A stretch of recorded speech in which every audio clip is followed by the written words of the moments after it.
Okay, magandang umaga sa lahat. This is Justin Talk News PH. At bago tayo magsimula, I would like to request, paki-like naman, paki-pindot yung likes, at paki-share this video. At of course, if you are new to this channel, bago lang kayo lumalo dito sa Justin Talk News page, paki-pindot naman ang subscribe. Kahit pa isa-isa lang, okay lang sa atin yan. Paki-subscribe po. At then, if you want to be notified, press that notification bell kung meron tayong bagong broadcast. So, ngayong umaga na to, marami tayong pag-usapan. At ang pinaka-latest nating pag-usapan, itong tungkol sa privilege speech ni Senator Marcolita dyan sa Senado. Ngayong umaga lang. At himay-himayin natin kung anong mga gusto niyang ipahiwatig doon sa kanyang talumpati diyan sa Senado. So, isa yan sa pag-usapan natin. Itong pangalawa, yung nangyari kay BBM doon sa Russia na nakakahiya. At malaking dagok sa ating mga Pilipino ang ganyang mga question ng ating Pangulo na parang wala sa kanyang sarili. So itong pahayag ni Senator Cayetano doon sa mga nakaraan, mga paratang, mga pagpipigil at mga plano para sirain ang kampo ng majority noon sa pamamagitan ng mga bintang ni Lacson, ni Tuta Soto para lang sila masira. So, at iba pang mga komento with regards to that matter. So, unahin natin itong mga bintang ni Soto, ni Lacson, na nag-comment daw si Lacson na sayang yung 700 plus na I think 780 million na budget ng Senado na nagasta ni Senators Cayetano nung siya pa ang majority Senate President for 28 days. Sayang lang daw yun na walang nangyari. Pero kung nagbigay ng katwiran si Senator Cayetano at totoo naman yung sinabi niya na talaga walang ginagawa ang itong kampo ni 13 Judas daw ang sabi ng iba, mga 13 Judas, at ito yung BBM Tuta Senate, puppet senators ito under the noses of the Malacanang, na sinadya talaga nila na hindi mag-function yung Senate nung kapanahonan na si Senator Cayetano ang nagiging Pangulo ng Senado para makritisize siya ng husto ng mga tao. It was purely blackmail, destabilization, or gusto nilang masiraan ng husto ang kampo ni Senator Cayetano. Ang una nilang ginawa ni Tuta Soto, hindi naglagay ng mga member diyan sa mga committee para hindi magkaroon ng session. Pero meron naman natuloy ang session tulad ng hearing ni Pia Cayetano, ni Loren Legarda, tinuloy pa rin nila. Pero yung iba, hindi talaga matutuloy dahil walang committee members yung minority noon. So, talagang sinadya nila. Ngayon, kasi na-mention doon na 25 million pala ang budget ng Senado buwan-buwan, araw-araw, na sila ay nag-operate as branch of government. So, 25 million yan. So, yun talagang sinadya para masisira sila. Si Senator Cayetano. Yung nangyari din doong May 13 nung inatake sila, May 13 ba yun o May 11? nakaschedule yung bicameral session para sa voucher ng DepEd, pero hindi yan natuloy dahil nagkaroon ng kaguluhan doon sa sa Senado, at ang nagkansela si Speaker of the House na si D. So hindi natuloy yun. Yun ang sinabi ni Senator Cayetano. Kaya sila talagang sinabutahin naman nila yun eh. Sinabutahin nila para talagang masira si Cayetano, at ang nangungulo doon, ang nangunguna para yan na matupad ay si Lacson. Ito si Pinky Lacson na walang ginawa kung hindi siraan. Nagpalutang doon, 2 araw pa lang si Senator Cayetano na nawala daw ang dignidad ng Senado. 2 araw pa lang na walang dignidad. Hindi nyo sinasabi na wala ang dignidad ng Senado ng almost 9 months na hindi kayo nag-imbestiga sa Blue Ribbon Committee. Doon ang nawalan ng dignidad. Doon bumagsak dahil hindi kayo nag-imbestiga sa Blue Ribbon Committee. So, yun ang paratang ni Lacson. Ngayon, sumambulat sa kanyang mukha. Akala siguro niya hindi alam ng mga tao kung anong ginagawa nila. At nakita na rin na natuklasan na rin na si Tito Soto talaga ang nagdala ng NBI dyan kay Matibag para mapigilan ang pagdating ni Bato at hindi siya makabuto at hindi siya mapalitan. Kaya na-frustrated sila noon, nagdala pa ng mga armadong NBI para talagang hulihin si Bato, pero hindi sila nagtagumpay dahil yung usa ni Aplaska ay lumalaban. Gusto pa nilang ipalabas na drama lang daw. Then later on, sabi na sila lang ang gumagawa para sabihin na talagang inatake sila. Na yan naman, hindi nagkaroon ng matinong investigasyon ang PNP ni John B. Cremulya. Ang findings nila, walang pangyayaring ganyan. Na ang mga usaa lang ang gumawa ng drama. Yun lang, na walang barilan. Yun ang pinapalabas. So nakita na natin kung anong ginawa ng administrasyon na to. Nung kapanahonan ni Senator Cayetano na talagang gusto nilang ibagsak. So natupad talaga ang kagustuhan nila. Yung pag-take over nila ng 12 dahil bumaliktad niya si Escudero from 11, gusto lang ipalutang na yung 12 majority. Later on, naghahanap sila ng 13 para officially mapalitan si Cayetano. Yun naman ang nangyari. Nung naging 13 yung Senator Cayetano, nagwawala sila kung anong pinagsasabi, yung anong reklamo. Umabot pa nga dyan sa lockdown. Isipin mo, sila ang minority. Sila ang nagpa-lockdown. Kasi walang magawa dahil nga hawak nila ang Malacanang, hawak nila lahat.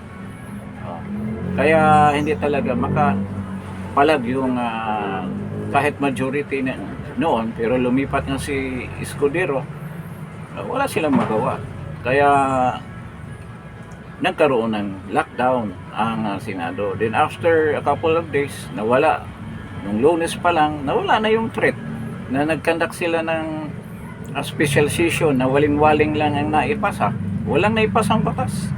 Ang purpose lang talaga doon para mapalitan si Senate President Alan Peter Cayetano. Kasi hindi naman sila makapagtawag ng session noon dahil naka-adjourn na sila. In-adjourn ka agad nung 12 pa lang sila para mapalitan kahit walang katuwiran o reason, urgent reason tulad ng mayroong calamity or pandemic or whatever emergency situation ang bansa natin, pwede maghihingi ng special session ng presidente. Pero dahil nga kailangan na talaga mapalitan si Cayetano,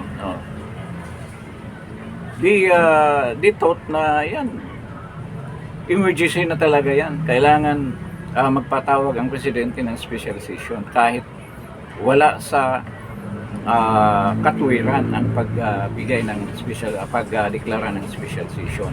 Talagang dami nilang linabag na batas.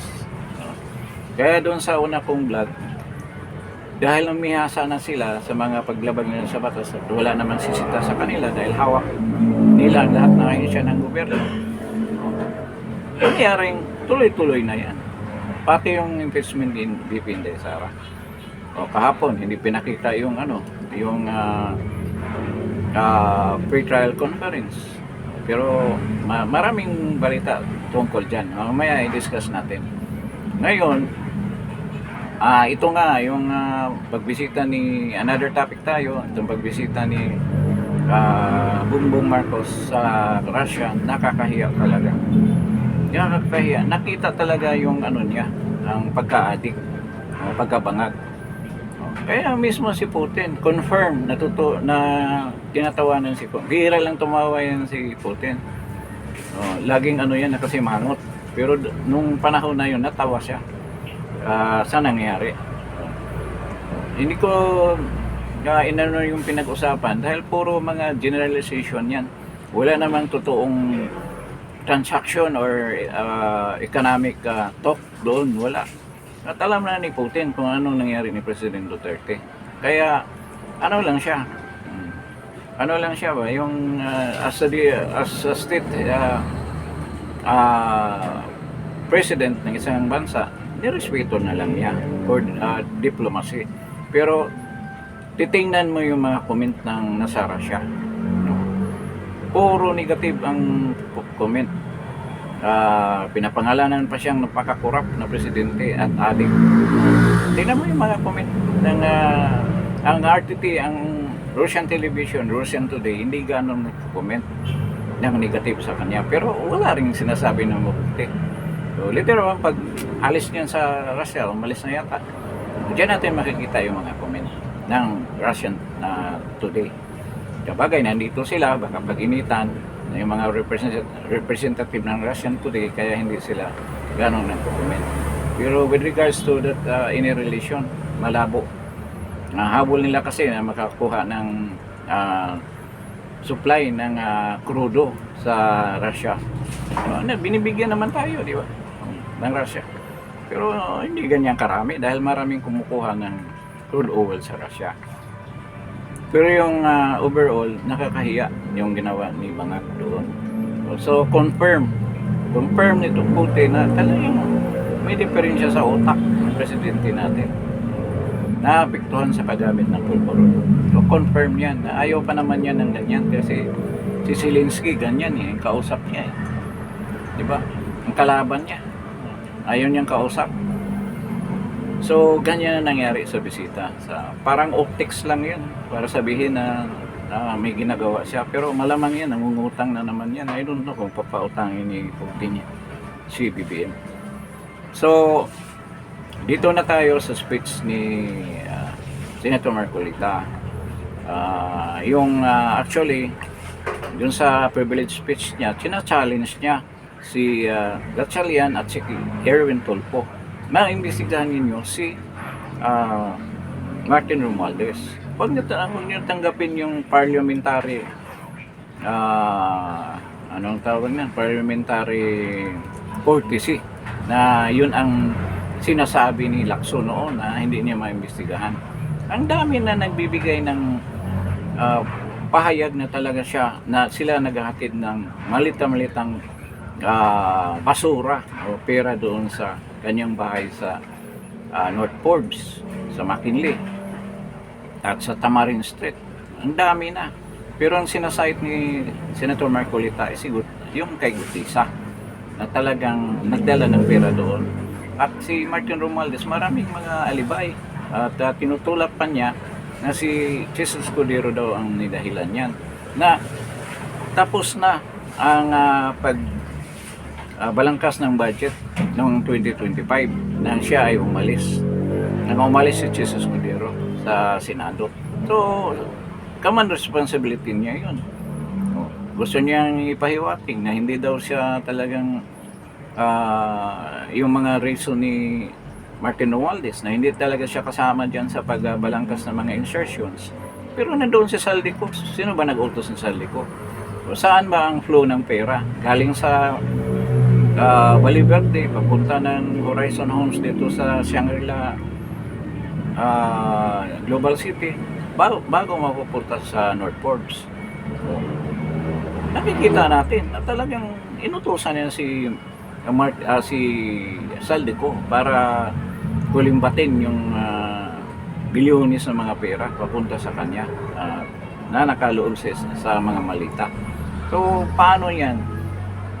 Tinatanong niyang Senado sa plenary na kailangan imbestigahan na yan. Kaya ipatawag na yan. Sinisisi ni Martin Romualdez na ang executive ang may gawa niya. Totoo naman. Kasi sila ay magkasabwat ng ni Bangag. Sila lahat kasabwat. At yung mga government official tulad nila ni Bernardo Pangandaman, marami silang involved at yan nga hindi mapatawag sa Blue Ribbon Committee. Kaya itong speech ni Senator Marcolita ay gusto lang niya may pahayag sa publiko na ebidensya na talagang hinikayat niya ang itong Senado ni Gatchalian at ni Tolpo sa BRC na imbestigahan, pero siguradong hindi naman nila imbestigahan. So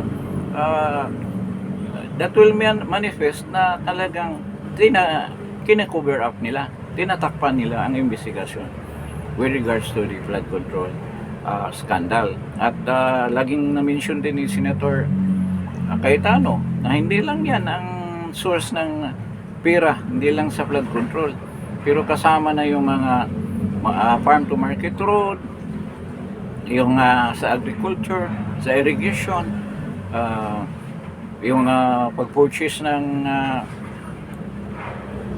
ng mga seedlings, yung tree planting, lahat ng mga bagay na pagpirahan ay yun ang source ng pera na binigay doon kay Saldico. Hindi lang flood control ang ibig sabihin. Sa infrastructure ng iba, yung mga kalsada, kasama din. Diyan. Kaya nga, dapat mayroong malawakang investigasyon tungkol dyan na hindi naman mangyayari kung si Erwin Tulfo ang magiging chairman na nagiging chairman ng Blue Ribbon Committee. So, hindi tayo mag-expect na ganyan mangyari. Kaya, hinikayat ni Senator Marcolita.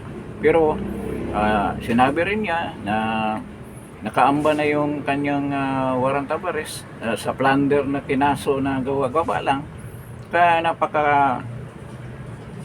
nagiging magulo ang sitwasyon dahil gusto siyang arestuhin. Pero ang sabi niya, hindi niya tigilan yan pag-imbestiga. Hindi lang dyan sa flood control, pero yung ibang mga anomalya sa pamahalaan ngayong administrasyon na to. So, expected na natin na talagang hindi siya susuko sa kanyang advokasya na talagang imbestigahan ang sobrang pagnanakaw sa bansa natin. At iyan naman ang kagustuhan nating lahat na nabunyag na nga. Pero ayaw naman nila ipatuloy ang testimony ng Ethel Marens dahil mismo, ito rin sinabi ni Senator Marcolita na sana hindi pagtakpan. Mahirap kasi yung tayo ang nag-imbestiga na tayo naman ang tinuturo doon sa investigasyon. Sign sana ng delikadisa, dapat hindi na tayo tulad ni Tulfo na mamumuno diyan sa BRC na ikaw naman nag-iimbestiga. Nahihiya ka naman, pero alam naman natin makakapal ang mukha ng mga yan at gusto talaga nilang malusutan itong flood control controversy. Kaya ngayong susunod na mga ilang buwan, I think 1 month and 1 year and 6 months, hindi na natin i-count yung 2028 papunta ng eleksyon. 1 year and 6 months na lang.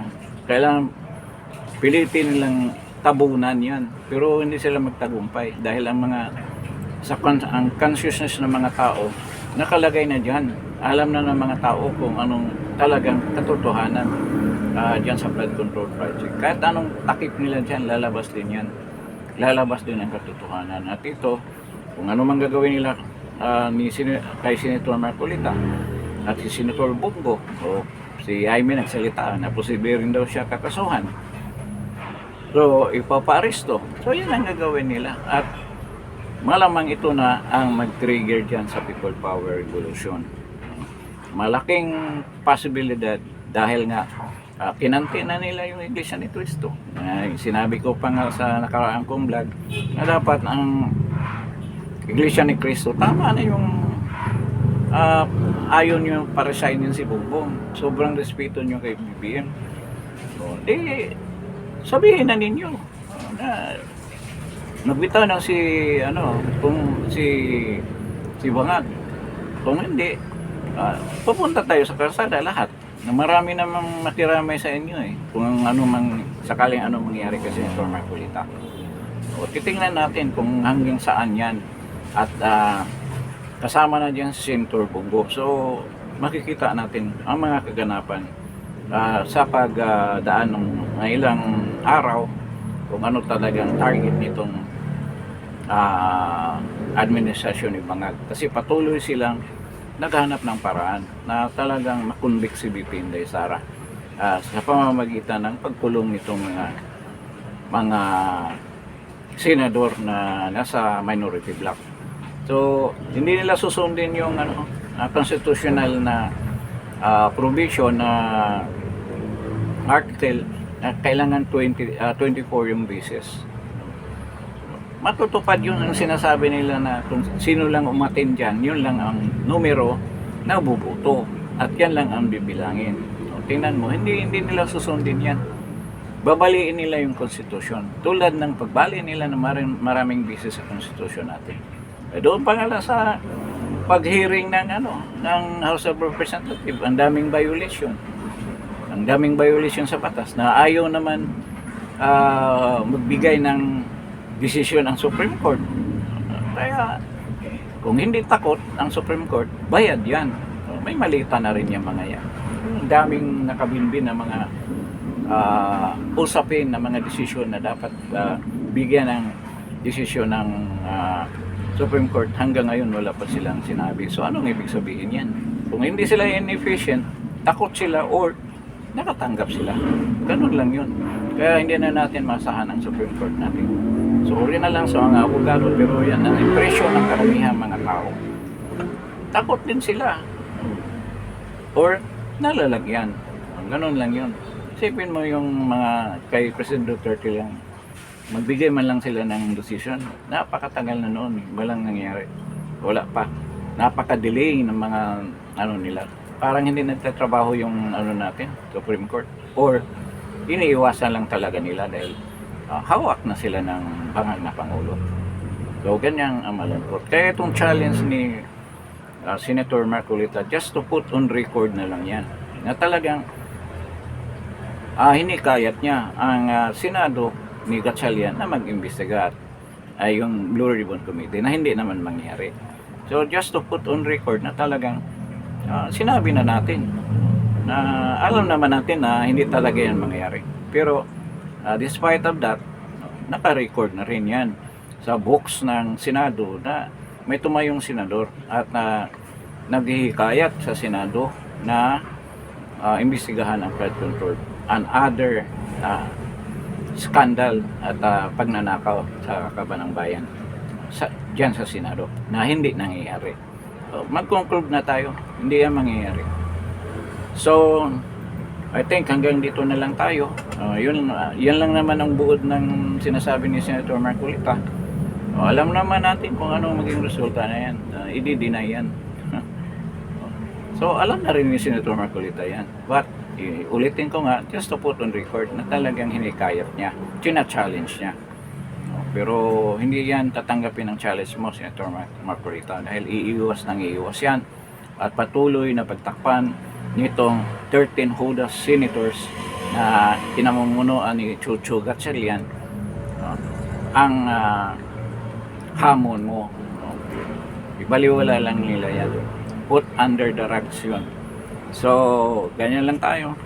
Maghantay lang tayo ng underdevelopment. Ngayong araw na to at patungo sa impeachment trial ni VP Inday Sara hanggang sa July I don't know the correct date, 18, 5 or 28. Hindi, July, ano na 27 yung kaya na suna ni Bangag. So mga 6 yata or 5. So hanggang dito na lang tayo. Maraming salamat sa pagdalo ninyo dito sa Justin Talk News PH. At bago kayo umalis, pakipindot lang yung like. Then try to share this video and subscribe. Maraming salamat at good morning sa inyong lahat.